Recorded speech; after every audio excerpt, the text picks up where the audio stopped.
Assalamualaikum warahmatullahi wabarakatuh. Salam sejahtera untuk kita semua. Perkenalkan, nama saya Putra Yumi, mahasiswa Universitas Bina Sarana Informatika dengan nomor induk mahasiswa saya 64240735. Saya berasal dari kelas 642B01, jurusan Manajemen, Fakultas Ekonomi dan Bisnis. Pada kesempatan ini, saya akan mempresentasikan tugas mandiri 3 dengan topik analisis bahasa pada salah satu tokoh nasional, dan saya mengambil salah satu tokoh nasional yaitu mantan Presiden kita, Bapak Insinyur Joko Widodo, dalam pidato di kenegaraan Presiden Joko Widodo tahun 2024. Pidato kenegaraan adalah salah satu bentuk komunikasi politik yang penting karena disampaikan oleh kepala negara untuk seluruh rakyat. Dalam pidato ini, Presiden Jokowi menyampaikan pencapaian nasional, refleksi, serta harapan ke depan. Saya menganalisisnya dari aspek gaya bahasa, diksi, struktur kalimat, dan kesalahan berbahasa. Sebelum saya masuk ke bagian analisis, mari kita simak sejenak potongan pidato Presiden Joko Widodo dalam sidang tahunan MPR RI tahun 2024. Silakan perhatikan cara beliau menyampaikan pesan-pesan penting melalui pilihan kata, nada bicara, dan struktur kalimatnya. Assalamualaikum warahmatullahi wabarakatuh.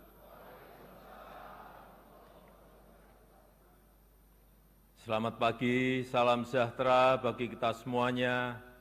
Shalom, Om Swastiastu, Namo Buddhaya, salam kebajikan.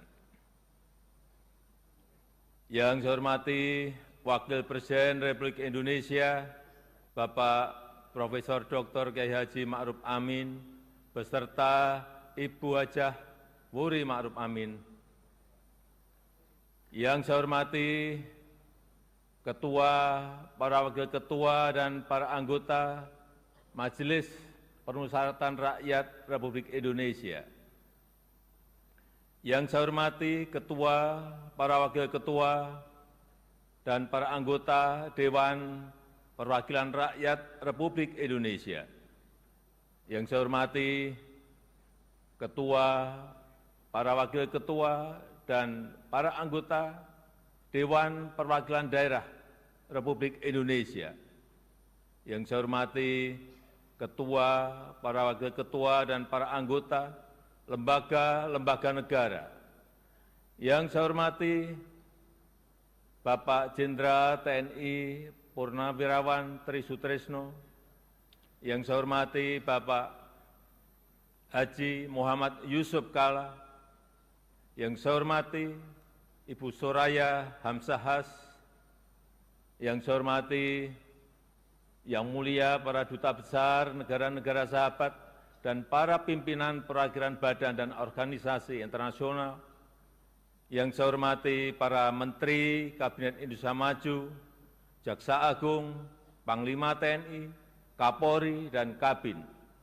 Yang saya hormati para Ketua Umum Partai Politik, Bapak Ibu, saudara-saudara sebangsa dan setanah air, para hadirin dan undangan yang saya muliakan.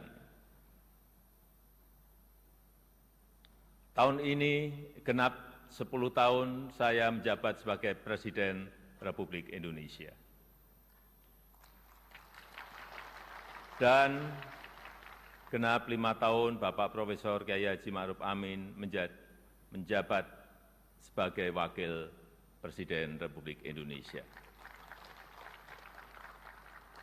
Sebuah tanggung jawab dan kepercayaan besar yang tidak pernah kami bayangkan sebelumnya. Sebuah mandat dan amanah besar yang tidak pernah kami pikirkan sebelumnya. Sejak hari pertama saya menerima amanah ini, saya sangat menyadari akan ada banyak gelombang yang harus dihadapi. Akan banyak tantangan yang harus diselesaikan. Tapi sedari awal saya juga yakin dan sangat percaya bahwa saya tidak sendirian. Ada cita-cita dan harapan masyarakat. Ada dukungan dan doa dari rakyat yang selalu mengiringi dan menguatkan. Senyum, sapa, dan doa Bapak, Ibu, dan saudara-saudara sebangsa setanah air semua adalah sumber kekuatan saya, dan hari ini 16 Agustus 2024 di momen terakhir saya dan Profesor Kiai Haji Ma'ruf Amin berdiri di sini. Izinkan kami menyampaikan terima kasih yang tulus, terima kasih yang sebesar-besarnya kepada Bapak Ibu semua, kepada seluruh rakyat Indonesia dimanapun berada, yang selama 10 tahun ini telah dengan kuat bersama-sama melintasi tantangan demi tantangan, menapaki langkah demi langkah, dan menghadapi terjadinya perubahan demi perubahan. Sehingga kita sebagai sebuah bangsa yang besar bisa sampai pada titik ini. Titik yang bisa menjadi titik lontar untuk menggapai kemajuan bersama di masa yang akan datang. Alhamdulillah, selama 10 tahun ini kita telah mampu membangun sebuah fondasi dan peradaban baru dengan pembangunan yang Indonesia sentris. Membangun dari pinggiran, membangun dari desa, membangun dari daerah terluar, sehingga sampai saat ini kita telah membangun 366.000 km jalan desa, 1,9 juta meter jembatan desa, 2.700 km jalan tol baru, 6.000 km jalan nasional, 50 pelabuhan dan bandara baru, serta 43 bendungan baru dan 1,1 juta hektar jaringan irigasi baru. Sehingga kita berhasil menurunkan biaya logistik dari sebelumnya 24% menjadi 14% di tahun 2023. Sehingga kita bisa meningkatkan daya saing dari sebelumnya peringkat 44 menjadi peringkat 27 di tahun 2024. Sehingga kita mampu memperkuat persatuan kita karena akses yang lebih merata dan berkeadilan. Selain itu, ketangguhan kita sebagai sebuah bangsa juga terbukti dari daya tahan kita dalam menghadapi pandemi COVID-19, dalam menghadapi perubahan iklim, dan dalam menghadapi geopolitik dunia yang semakin memanas. Patut kita syukuri, alhamdulillah, Indonesia merupakan satu dari sedikit negara yang mampu pulih lebih cepat, bahkan terus bertumbuh. Pertumbuhan ekonomi kita terjaga di kisaran 5%, walau banyak negara tidak tumbuh, bahkan melambat. Wilayah Indonesia Timur seperti Papua dan Maluku justru mampu tumbuh di atas 6%, dan Maluku Utara mampu tumbuh di atas 20%. Inflasi juga terkendali di kisaran 2–3%, saat banyak negara mengalami kenaikan yang luar biasa, bahkan ada yang mencapai lebih dari 200%. Angka kemiskinan ekstrem mampu kita turunkan dari sebelumnya 6,1% menjadi 0,8% di tahun 2024. Angka stunting juga mampu kita kurangi dari sebelumnya 37% menjadi 21,5% di tahun 2023. Dan tingkat pengangguran juga mampu kita tekan dari sebelumnya 5,7% menjadi 4,8% di tahun 2024. Upaya perlindungan bagi masyarakat ekonomi bawah juga telah memberi manfaat luas bagi masyarakat.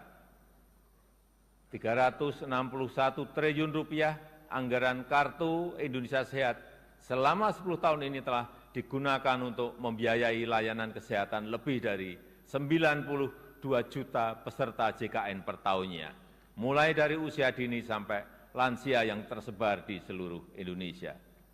113 triliun rupiah anggaran Kartu Indonesia Pintar selama 10 tahun ini telah digunakan untuk pendidikan lebih dari 20 juta siswa per tahun mulai dari SD sampai SMA, SMK di seluruh tanah air Indonesia. 225 triliun rupiah anggaran program Keluarga Harapan selama 10 tahun telah dimanfaatkan untuk meningkatkan ekonomi sekitar 10 juta keluarga kurang mampu per tahunnya. Dan 60,3 triliun rupiah anggaran prakerja selama 5 tahun telah dimanfaatkan untuk menambah keahlian 18,8 juta pekerja yang tersebar di seluruh tanah air Indonesia. Ini adalah pembangunan yang kita cita-citakan bersama, pembangunan yang menyentuh semua lapisan masyarakat, pembangunan yang memberi dampak bagi masyarakat luas, dan pembangunan yang membuka peluang untuk tumbuh bersama-sama.